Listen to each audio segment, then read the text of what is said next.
مساء الخير أو صباح الخير، أنا نادر ودي سلسلة الساعة 3 الفجر. دي سلسلة أنا عملتها عن الأفكار والحاجات اللي هي الأحاسيس اللي بتجيلنا الساعة 3 الفجر. يعني لما تقرر مثلا إن أنت تعمل حاجة غريبة، يجيلك إحساس معين غريب، يحصل معاك أي حاجة غريبة، موقف عامة بتفتكره فبيجيلك الشعور بتاعه أو الرد الصح أو أيا يكن الساعة 3 الفجر. وأول الحاجات دي هيكون الزهق. فأهلا بيكم الساعة 3 الفجر. جربت قبل كده تكون زهقان من الزهق نفسه؟ بمعنى تاني، أنت زهقان من كونك زهقان، وده بيخلق عندك شعور عام بالزهق، اللي هو أنت بيبقى دايما في حياتك شعور بالزهق بدون سبب.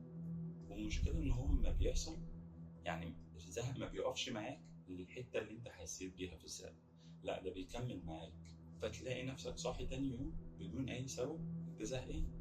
حتى لو في شغل بتعمله، حاجة دايما مخلياك بالك مشغول، مش بتوفر ثينك، مش بتفكر في الموضوع ده، ولكن انت بيبقى في عندك الشعور ده موجود.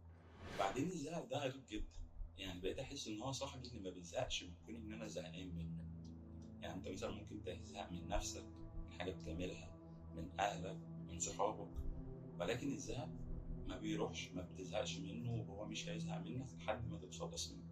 وساعات الزهق بيخليك تعمل حاجات غريبة نوعا ما. يعني مثلا في مرة كان من كتر الزهق دخلت كنت بقرأ عن القرص، اللي هو القرص بتاع الناموس، القرص بتاع النحل، العض بتاع البني آدمين. فاكتشفت إن مثلا 10,000 قرصة من الناموسة بتموت، 5,000 ل6,000 باين قرصة من النحل بتموت، 20 عضة من البني آدمين بتموت. مرة قرأت عن الأمريكان فوتبول وإيه التيمز اللي حاليا أعلى تيمز موجودة، وإيه اللي هي الرولز بتاعتها، مع إن أصلا الرياضة دي مش موجودة عندنا وأنا مش مهتم، أنا أصلا ما بشجعش كورة، فما بالك بقرأ عن الأمريكان فوتبول. بس أنا زهق مش أكتر. اللي أنا بقى بستغربه إن الحاجات دي مش هتفيدني بحاجة. يعني أنا هيفرق لي في إيه ال10,000 قرصة من الناموس، أو ال20 عضة من البني آدمين، أو القوانين بتاعت الأمريكان فوتبول؟ كل دي حاجات مش مهمة ليا، يعني مش هتفيدني بأي حاجة. بس هو كل ده وليدة الزهق، كل دي أفعال وليدة الزهق مش أكتر. وساعات الزهق ده بيزيد أما بتفتح السوشيال ميديا.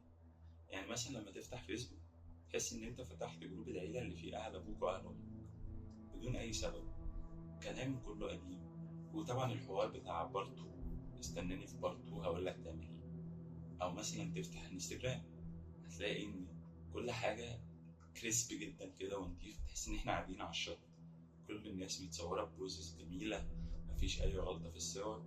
تيجي تقلب الصور دي، تفتح الكاميرا وتيجي تصور، جزارة، مش عايز أتفرج.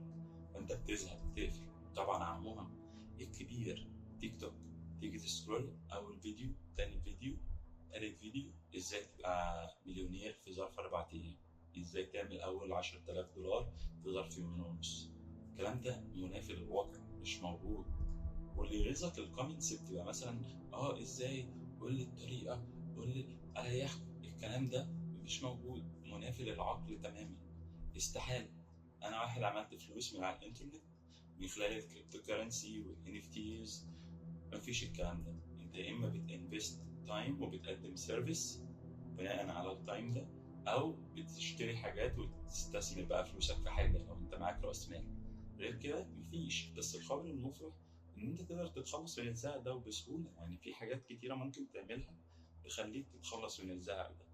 يعني مثلا تقدر تروح الجيم، تغير جو هناك، تنزل تقابل اصحابك، تنزل تتمشى عامه، تعمل حاجه جديده تغير بيها المود العام بتاعك. يعني انا مثلا زهقان وفاضي ومعايا شويه سكيلز، يعني مثلا بعرف اصور على الخفيف، بعرف امنتج خفيف، فانا ليه ما اعملش الحاجات دي كلها في حاجه واحده واتخلص بيها من الزهق؟ منها اعمل كونتنت على اليوتيوب، خطوه انا كنت عايز اعملها بس كنت متردد، ومنها اتخلص بيها من الزهق اللي عندي. اكتر من الحاجات اللي انا قلتها عشان تتخلص من الزهق بصراحه ما عنديش، لان انا ما بعملش غير كده. فانت لو عملت الحاجات دي ولسه زهقان، فصباح الفل، انت زهقان، انت زهقانه، وانا كمان زهقان، وده فيديو عن الزهق، وانا زهقت من الفيديو ده، فتمام، نتقبل الدنيا.